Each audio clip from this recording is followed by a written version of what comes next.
For 21 days, I am going to pack up my kitchen into boxes. Every plate, every cup, every spoon, everything. It doesn't matter if I use it once a year or if I use it daily. It's going in a box. And these items can only be taken out of the boxes at the time of need. But why would I do something so inconvenient? Something so crazy? Well, meet the minimalists, the crazy men who encourage me to do something inconvenient. Okay, they aren't crazy. Even if Joshua's hair looks like Syndrome's from The Incredibles, some people have nice hair and are completely normal too, you know. I spent about 3 hours doing my hair. But all joking aside, the packing party was a life-changing event to these guys. It's what started their journey to minimalism and becoming the minimalists. Alright, but what is a packing party? Well, it's where you pack up all of your belongings into boxes as if you were moving. And then, for the next 21 days, you'll only take out the things you need at the moment of need. This will give you an idea of what you're actually using in your home and what is just simply taking up space. And then, at the end of the 21 days, you can decide what you want to donate or sell. Okay, so you get the packing part, but where does the party come into play? Well, the minimalists encourage you to make it fun by turning it into a party. Don't just spend a Saturday painfully packing up boxes all day. Make it a party. Invite your friends, order some pizza, and have some fun. But regardless of if you're partying or not, the idea of packing up your whole house is intimidating and not something I want to do. So instead, I had a one-room packing party in my kitchen. A lot less intimidating and something I felt I could handle. So I bought a 15-pack of moving boxes and labeled them all in an organized way where everything will be easy to locate throughout the next 21 days. And then I invited over the coolest party people I know. Hey girls! It's a party! You ready for the party? Let's get this party started! We're gonna have a rager! And while you may think that beer is needed for the ultimate rager, to these ladies, all we need is an endless pot of coffee and we can party till, 2 o'clock if you want to get that REM sleep tonight. Now I should say that my cabinets aren't crazy full to begin with. Only 1 month prior to this challenge, the Minimal Mom challenged me to try minimalism for a month. Step 2, throw it all out. Look, what ain't no way I made a way. And through that process, I had already donated a handful of dishes. So it will be interesting to see how much more I end up donating at the end of these 21 days. So we packed everything, from silverware and junk drawers all the way to spices and spaghetti. Yes, we even packed up the food.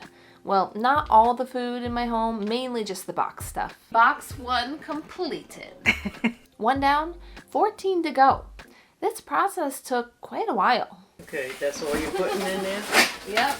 I can't believe that's all you're putting in that box. Because I'm trying to be organized. Because you gotta think, I gotta live out of these boxes, you know? So when I'm like, I need a paper bag, I don't want a bunch of crap on top. I need to be able to find it. And I'm so glad that I did organize it this way.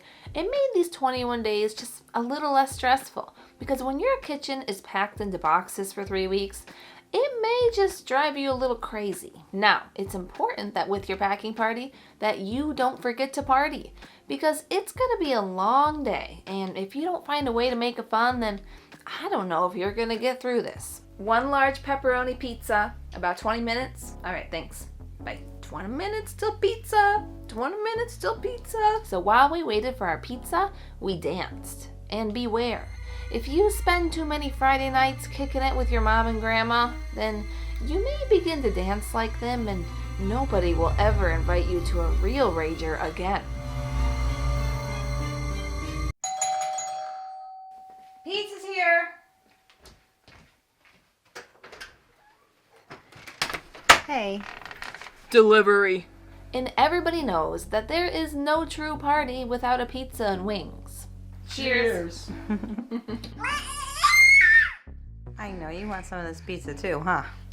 And after our pizza and dance break, we're back to packing. Yeah, I want these things to be really easy to find, so I didn't put too many things in the boxes. I don't want to be digging through stuff. just want to be like my cups and bowls right there. Pumping supplies and teeters. Easy peasy. And now it's time for a classic game of ice cream pong. Because we know how to party.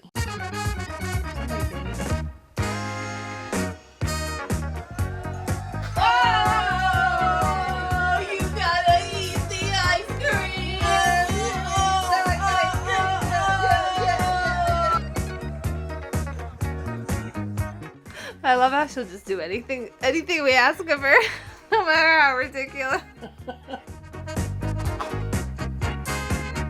Oh yeah, your turn.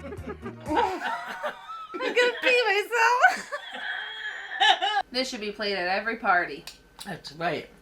And you cannot have a party without karaoke. If I was you, I'd wanna be me too. During this time, we also choreographed our own dance. We may have to go on tour.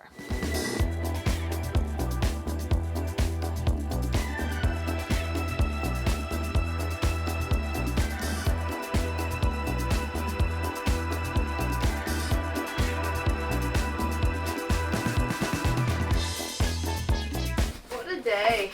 Very, very long good day. And finally, after 4 hours of packing and partying, we got to our last box. The last box, and then we're done. Woo! Check it out, empty cabinets. Everything is now in its box, and I am ready to see what items I will actually use over the next 3 weeks. Yes, there are nail clippers in here because Jordan pulled them out of the box to use them. And anything that is taken out of the box to be used can be returned to its rightful place in the cupboards. Remember, we're just getting an idea of what things in our home are actually being used and giving us value. So I sent my lovely mom and grandma home, and I was ready to start living out of boxes for the next 21 days. And after only 1 day, I had already brought back quite a bit. I mean, just check out all the dishes that are already back in the cupboards. Not bad for the first day. Although throughout these 21 days, we had some challenges. First of all, cooking during those first couple of days was pretty rough. I was constantly opening the cupboards to try to find what I needed, to quickly realize that nothing I needed was in there. So I had to rummage through the boxes to find pans, spatulas, plates, forks, and I'm not someone who typically swears, but I threw out a lot of angry alternatives. Forks and spoons! But after about a week, I pretty much had all the dishes I used regularly back. So that was really only a challenge for the first week. Another challenge was dealing with how crowded it was during this process. 15 medium-sized boxes will take up a lot of space, and it made it so that we couldn't even sit comfortably at the kitchen table, which wasn't a huge deal since we still had a table in the dining room, but it was still inconvenient. Also, not being able to find anything stressed the heck out of my husband, understandably. So all that being said, the process is a little painful, but will the outcome be worth it? We'll see. They say anything worth doing isn't easy. So finally, when the 21 days were up, I was so excited to go through these boxes and no longer live in this chaos. Here are what my cabinets looked like at the end of the 3 weeks. To my surprise, I really haven't brought back that much. Although, to be fair, I should mention that a couple of my bowls and some of the silverware were in the dishwasher. But other than that, my cabinet still feels so empty. I mean, look at this lonely travel mug taking up the entire row. It was eye-opening to see how truly little I actually use in my home. Maybe I don't need all the dishes that I think I need. I mean, yeah, I do need to keep some dishes for company because 5 plates aren't going to be very useful if I have 6 people over for dinner. But that's where Minimal Mom's idea of keeping a quarantine box in your basement comes into play. Company comes, pull out the box, and bring up the extra dishes. I didn't think that through this process I would get rid of too much more, since I just did this a month prior with Minimal Mom's challenge. But wow, I still managed to find a handful of stuff that I felt I could donate. I mean, I've had a pizza pan in there that I literally have not used in 7 years. Every time I make pizza, I just use a cookie sheet. Why do I keep holding on to this pizza pan? Now, I ended up getting rid of 1 box of stuff, which doesn't seem like much, but I know that if I started with this challenge instead of Dawn's challenge first, then I would have gotten rid of a lot more. But the fact that I still managed to find even this much more was impressive to me. I was actually worried that I wouldn't have much to show you guys. I was convinced that I would end up keeping everything else. But nope, I still found more stuff, and now my kitchen feels even more spacious. It is so nice to be able to grab things out of my cabinets with ease. I don't have to fight with 20 coffee mugs or struggle to get to the sugar. Both of these challenges were worth it, in my opinion, and I think that if you do this, you could find so much more comfort in your kitchen. Maybe you could even make it a place that you enjoy cooking, because it has become that for me, and I wouldn't go back. If you didn't see the first challenge that I keep referencing, then click here to see it now. I tried minimalism for 30 days and it was life-changing. You don't want to miss this one. I'll see you there.